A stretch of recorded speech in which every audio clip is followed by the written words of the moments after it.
The Board of Trustees of the Kennedy Center for the Performing Arts has reportedly voted unanimously to rename the iconic institution the Trump Kennedy Center.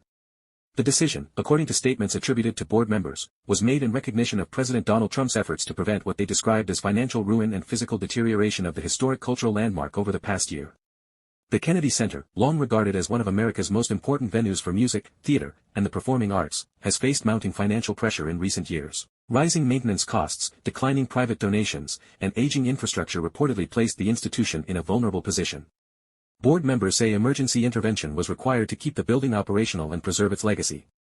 Supporters of the renaming say President Trump played a key role in securing funding, accelerating renovations, and pushing for administrative reforms that stabilized the center's finances. In a statement released after the vote, the board praised what it called decisive leadership and extraordinary efforts to protect the institution from closure or long-term damage.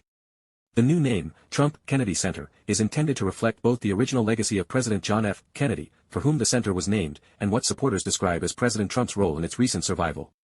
Board officials emphasize that the change does not erase the Kennedy legacy but rather expands the institution's historical significance. Reaction to the decision has been swift and deeply divided.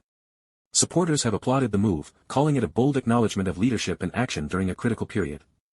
Critics, however, argue that renaming a national cultural institution after a sitting or recent president politicizes the arts and breaks with long-standing tradition.